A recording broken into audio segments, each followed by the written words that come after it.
બોર્ડની એક્ઝામ આવી ગઈ, વાંચેલું કંઈ યાદ નથી આવતું, સિલેબસ હજુ પૂરો થયો નથી, મિત્રોને ઘણું બધું પૂરું થઈ ગયું, આપણે બધું ઘણું બાકી છે, પેપર ઇઝી આવશે કે પછી ભારે આવશે, શું થશે, એટલું બધું ટેન્શન લઈને તમે એક્ઝામ આપવા જશો મારા વાલા, તો પેપર કઈ રીતે સારું જાય? જો એક્ઝામ બોર્ડની દર વર્ષે આવે છે, અમે લોકોએ આપી છે, અમારા બધા મિત્રોને પણ આ ટેન્શન થતા હતા, પણ આ બોર્ડની એક્ઝામમાં જીતે કોણ? જીતે એ વ્યક્તિ કે જે કોન્ફિડન્સ લઈને ચાલે છે. એક સીધી વાત કહું તમને, જે માણસ કોન્ફિડન્સ વગર જશે, જે માણસ ડરેલો જશે, એને ભલે ગમે તેટલી તૈયારી કરી, એ પેપર સારું નહીં આપી શકે, એના પોટેન્શિયલ પ્રમાણે નહીં આપી શકે. આ 5 મિનિટનો જે વિડીયો છે તમને એટલું મોટિવેશન આપશે, એટલું કોન્ફિડન્સ આપશે કે તમે જે તૈયારી કરી છે, જેને નથી કરીને એ લોકો પણ પેપર ફોડીને આવશે. કહેવાનો મતલબ છે કઈ રીતે પેપર લખવા, વાંચવું ના વાંચવું, બધું તમને બધાને ખબર છે, ઘણું બધું ખબર છે. સૌથી મહત્વની વસ્તુ એ છે કે છેલ્લા દિવસે બધા કહે છે કે છેલ્લા દિવસે હવે કંઈ ના થાય. પહેલી વસ્તુ, છેલ્લા દિવસે છેલ્લી રાતે જેટલું થાય એટલું ક્યારેય ના થાય, આખા વર્ષમાં ના થાય એટલું છેલ્લા દિવસે છેલ્લી રાતે થાય. તો પહેલી વસ્તુ તમારા મગજમાં શું ફિટ કરવાની છે કે આ છેલ્લી રાત, છેલ્લો દિવસ, જે તમારા જોડે અડધો જે દિવસ વધ્યો છે, સવારે 6 વાગ્યાથી લઈને એક્ઝામ આપો ત્યાં સુધીનો જે ટાઈમ છે, એ સૌથી મહત્વનો છે, ગોલ્ડન ટાઈમ જ આ છે કે જેમાં તમે સૌથી વધારે તૈયારી કરી શકો છો. તો તમને કોઈ કહે છે કે હવે કંઈ ના થાય, તો એ વાત ખોટી છે.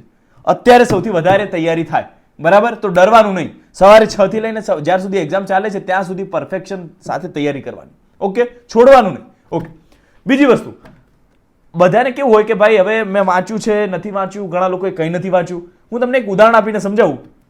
મારી સાથે મારી બેચનો એક વિદ્યાર્થી જે ટોપર હતો, સ્કૂલ બોર્ડનો 10th નો ટોપર હતો, 12th ની અંદર બહુ ઓછા માર્ક્સ આવ્યા, એના લગભગ 58% આવ્યા હતા, 58%, બરાબર? જે 10th નો આખા તાલુકાનો પહેલો નંબર જેનો આવ્યો હતો, એના 12th બોર્ડની અંદર 58% આવ્યા. એક બીજું ઉદાહરણ કે જેને એક છોકરી હતી મારી સાથે ભણતી, કે જે બહુ હોશિયાર એટલે આમ કહેવાય ને કે ટોપરની લિસ્ટમાં આવે, એ છોકરી કેમિસ્ટ્રી ફિઝિક્સમાં ફેલ થઈ ગઈ.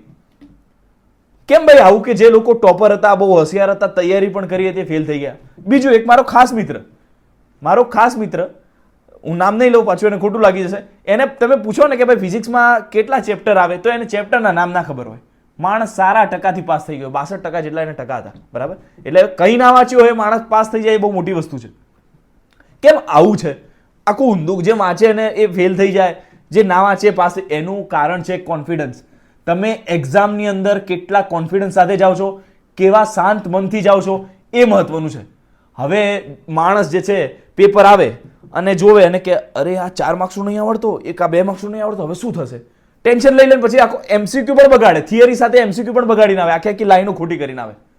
આ એ માણસ છે કે જે 2 પ્રશ્નો ના આવડે એના ટેન્શનમાં આખું પેપર બગાડીને આવે. બીજો એવો માણસ કે જે તમારે બનવાનું છે કે ભાઈ પેપર આવ્યું, તમને એવું લાગ્યું છે હા આ 2 માર્ક્સનો ક્યારેક વાંચ્યો તો હતો, આ 3 માર્ક્સનો ટેસ્ટમાં એકવાર દાખલો આવ્યો તો, ગણ્યો તો, મેં પ્રયત્ન કર્યો તો, કદાચ આવડે છે. આ 4 માર્ક્સનું છે, એમાં અડધું આવડે છે, અડધું નહીં આવડતું. 3 પ્રશ્નો આવડતા હોય ને આખા પાર્ટ બીમાં, તો પણ કોન્ફિડન્સથી આમ ખુશ થઈ જાય ને માણસ, હસતો, એ માણસ આ પેપરમાં જીતી શકે. ખબર પડી? બોર્ડની એક્ઝામ જે છે, હવે પેપર છે, એ તમને શું લાગે છે કોઈ પીએચડી વાળા શિક્ષકો, બહુ મોટા ટોપ લેવલના શિક્ષકો ચેક કરશે?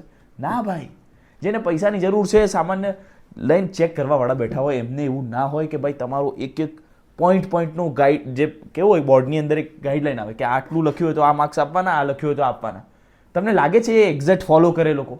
ના કરે ભાઈ. એમની જોડે એટલો ટાઈમ પણ નથી ને એમની કોઈ ઈચ્છા પણ નથી કે ડિટેલમાં ચેક કરીને તમારો અડધો માર્ક્સ કાપે ને વધારે એવું કરે. ના હોય એવું. એ લોકો તમારું પેપર જોવે, સરખું લખ્યું છે, વ્યવસ્થિત ઠીકઠાક, આપે દે માર્ક્સ. બધા માર્ક્સ આપવા બેઠા છે, સરખી રીતે થોડું ઠીકઠાક લખ્યું હોય ને આપે. તો ડરવાનું નહીં. તમે પહેલાવાળા માણસ ને બીજાવાળા, જે મેં 2 ઉદાહરણ આપે ને એમાં બીજાવાળા માણસ બનવાનું. કે ભાઈ પેપર આવ્યું, 2-3 લાગે કે આપણા કામના પ્રશ્નો છે, આપણે આઈએમપી જે મોસ્ટ આઈએમપી વાંચે એમાંથી આવે છે, બસ હવે લખવાના એને. જે નથી આવડતું એ પણ લખવાનું. 100% પેપર લખીને આવવાનું અને ડર્યા વગર હસતા મોઢે. તમે કહેશો 100% આર્યનભાઈ હવે ક્યારેય કોઈ પ્રશ્ન વાંચ્યો જ નથી તો લખવાનું કઈ રીતે? આઈએમપી માંથી મેં તો નથી કર્યું, મેં તો ગણ્યા ઘટે થોડા આઈએમપી કર્યા હતા, એમાંથી થોડા આવે, બીજા ના આવે, શું લખવું હવે એમાં? જો સમજો કે એક આપણે ઉદાહરણ લઈએ કે ભાઈ વિદ્યુત ચુંબકીય તરંગોની લાક્ષણિકતા કે ગુણધર્મો કે મહત્વ કંઈ એવું પૂછાઈ લીધું, શું લખવાનું? હવે મેં પણ વર્ષો થઈ ગયા ફિઝિક્સ ભણે, સમજો મને પણ નથી આવડતું, તમને પણ નથી આવડતો, પેપરમાં પહેલી વાર આવો પ્રશ્ન આવે, શું લખવાનું? વિદ્યુત ચુંબકીય તરંગો આવું કંઈક છે, વિદ્યુત છે, ચુંબક છે, તરંગ છે, આમાં લખવાનું. હા, સાચું કહું છું. આવું લખવાનું કે ભાઈ વિદ્યુત ચુંબકીય તરંગોનો ફાળો પૂછ્યો છે કે મહત્વ પૂછ્યું છે, ખૂબ જ મહત્વ રહ્યું છે. ભૌતિક વિજ્ઞાનના ઘણા બધા સંશોધનોની અંદર કે ઘણા બધા ક્ષેત્રોની અંદર આનો બહોળા પ્રમાણમાં ફાળો રહ્યો છે. આવું બધું લખવાનું આવા શબ્દોમાં, લાંબુ વ્યવસ્થિત, હા તે આના સંશોધનો આમ થયા તેમ થાય.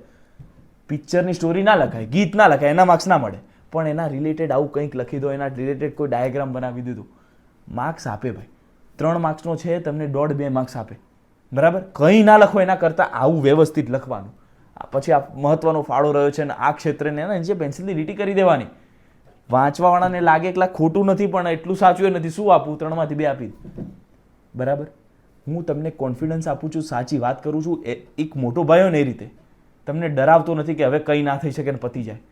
સાચી વાત કહું છું. જો કંઈ ના કર્યો, જે લોકો હજુ કંઈ ના કર્યો, જો તમને સલાહ આપું, 5 સ્ટાર ક્વેશ્ચન અમે કાઢેલા છે જે દર વર્ષે પૂછાય છે, એવા ટોપિક કરી લો. 3 સ્ટાર જે આઈએમપી છે એ કરી લો. 1 સ્ટાર અત્યારે ના થાય છોડી દો, પણ 5 સ્ટાર તો કરી શકાય ને ભાઈ. કરવાનું છે, છેલ્લી મહેનત ઘડી સુધી લડવાનું છે, ડર્યા વગર. આની શરત એ છે, ડર્યા એટલે મર્યા. તમારું કામ છે હસતા મોઢે પેપર આપવાનું. રંગબેરંગી પેનો પેન્સિલોનું ઘણા છોકરીઓ તો તૈયાર કરે, પાઉચ ને હાથે, એ બધું લઈ જાઓ ના લઈ જાઓ અલગ વસ્તુ છે. સાથે લઈ જવાનું છે એક મસ્ત સ્માઇલ અને ઘણો બધો કોન્ફિડન્સ. આ રીતે જો પેપર આપશો, પેપર ફોડીને આવવાનો છો તમે. બોર્ડની એક્ઝામ છે ને ભાઈ, એ ચેક નથી કરતી કે તમે કેટલું મસ્ત લખો છો અને કેટલું જોરદાર તમે વાંચીને આવ્યા છો અને કેટલા મહેનતથી તમે શિદ્દતથી કોન્સેપ્ટ ભણ્યા છો. એને એ જોઈએ છે કે તમે આટલા પ્રેશરમાં મસ્ત લખી શકો છો કે નહીં. જે પણ તમને આવડે છે, જે પણ એના રિલેટેડ વાંચ્યું છે, લખી શકો છો કે નહીં. જે માણસ ડરીને છોડી દે ને ભાઈ, એ ના કરી શકે ક્યારે. તમને ખ્યાલ છે, કેસરિયા કરે, રાજપૂતો કેસરિયા કરે, 400-500ની સેના હોય ને, 20-20 હજાર માણસને હરાવી દે. કારણ શું છે ખબર છે? કોન્ફિડન્સ. ભૂકા કાઢવાની આમ લઈને, આમ કોન્ફિડન્સ લઈને ચાલતા હોય લોકો. તો આજની સીધી વાત એ છે, ફિયરલેસ રહો, ડર્યા વગર પેપર આપો, ભૂકા કાઢીને આવશો. અમે તમારી સાથે છીએ. કંઈ પણ ન સમજાય, અમારા એપ્લિકેશનની અંદર ચેટ સપોર્ટમાં અત્યારે 24 કલાક અમારા ટીમના બધા મેમ્બર્સ બેઠા છે. સીધો તમને જવાબ આપશે, જ્યાં પણ અટકાવ છો, જ્યાં પણ તમને ડર લાગે છે.